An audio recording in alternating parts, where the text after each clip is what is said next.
Sir, മനുഷ്യത്വരാഹിത്യം ഈയിടെ ഒരിടത്ത് കണ്ടല്ലോ. വെളുപ്പാൻ കാലത്ത് ഒരു വീട്ടിലേക്ക് ഇരച്ചു കയറിയ പോലീസ് അവിടെ 1 മാസം മാത്രം പ്രായമുള്ള ഒരു പെൺകുഞ്ഞിനെ ചവിട്ടി ഞെരിച്ച് കൊന്ന ആ ദാരുണ സംഭവമാണല്ലോ നേരത്തെ ബഹുമാനായ KT ജലീൽ പരാമർശിച്ചത്. സർ, അത് രാജസ്ഥാനിലാണ്. അമ്മയ്ക്കൊപ്പം കിടന്നുറങ്ങുകയായിരുന്ന പിഞ്ചു കുഞ്ഞിനെ ചവിട്ടി ഞെരിച്ചു കൊന്നത്. സർ, ആ സംഭവത്തിൽ ശരിയായ പ്രതിഷേധം ഉയർത്തിക്കൊണ്ടുവരാൻ കോൺഗ്രസ് എന്ന് പറയുന്നത് അവിടുത്തെ പ്രധാനപ്പെട്ട ഒരു രാഷ്ട്രീയ പാർട്ടിയാണല്ലോ. ഡൽഹിയിൽ നിന്ന് വളരെ സമയമൊന്നും വേണ്ടാലോ ഈ പറയുന്ന സ്ഥലത്തേക്ക് എത്താൻ. 2-3 മണിക്കൂർ യാത്ര ചെയ്താൽ മതിയാവില്ല.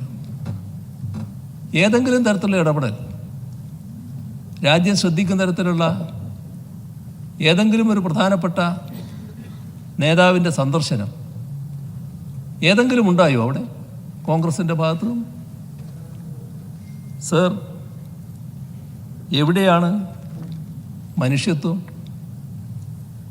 രാജ്യചരിത്രത്തിൽ പോലീസ് പിഞ്ചു കുഞ്ഞിനെ വീട്ടിൽ കയറി ചവിട്ടി അരച്ചു കൊല്ലുന്നു.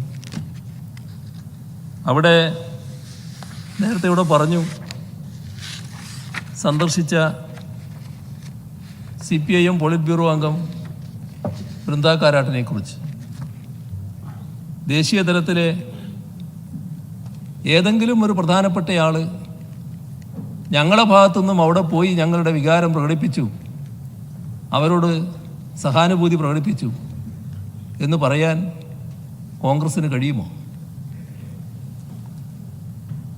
ഇവിടെ നാം വേറൊരു ചിത്രം കാണണം സർ. പിഞ്ചു കുഞ്ഞിനെ ചവിട്ടിക്കൊല്ലുന്ന ചിത്രമാണ് രാജസ്ഥാനിൽ കണ്ടതെങ്കിൽ കേരളത്തിൽ 12 ദിവസം മാത്രം പ്രായമായ ഒരു പിഞ്ചു കുഞ്ഞ്, നവജാത ശിശു, ആ കുഞ്ഞിനെ മുലപ്പാൽ നൽകി സംരക്ഷിച്ചത് നമ്മുടെ ഒരു വനിതാ പോലീസ് ആണ് എന്നത് ഓർക്കണം. കുഞ്ഞിൻ്റെ അമ്മയുടെ അറിവോ സമ്മതമോ ഇല്ലാതെ ഭർത്താവും ഭർത്തൃമാതാവും കൂടി ചേർന്ന് കുഞ്ഞിനെ കടത്തിക്കൊണ്ടുപോയതായിരുന്നു. അപ്പോൾ പാൽ കിട്ടാതെ കുഞ്ഞിൻ്റെ ജീവൻ അപകടത്തിലാവുകയായിരുന്നു. അത് മനസ്സിലാക്കിയ കേരള പോലീസിൻ്റെ സംയോജിതവും മനുഷ്യത്വപരവുമായ ഇടപെടൽ കൊണ്ട് മാത്രമാണ് ആ കുഞ്ഞിന് തുറന്ന് ജീവിക്കാനായത്. മനുഷ്യത്വമുള്ള ആർക്കെങ്കിലും ഇത് കണ്ടില്ലെന്നടിക്കാനാവുമോ?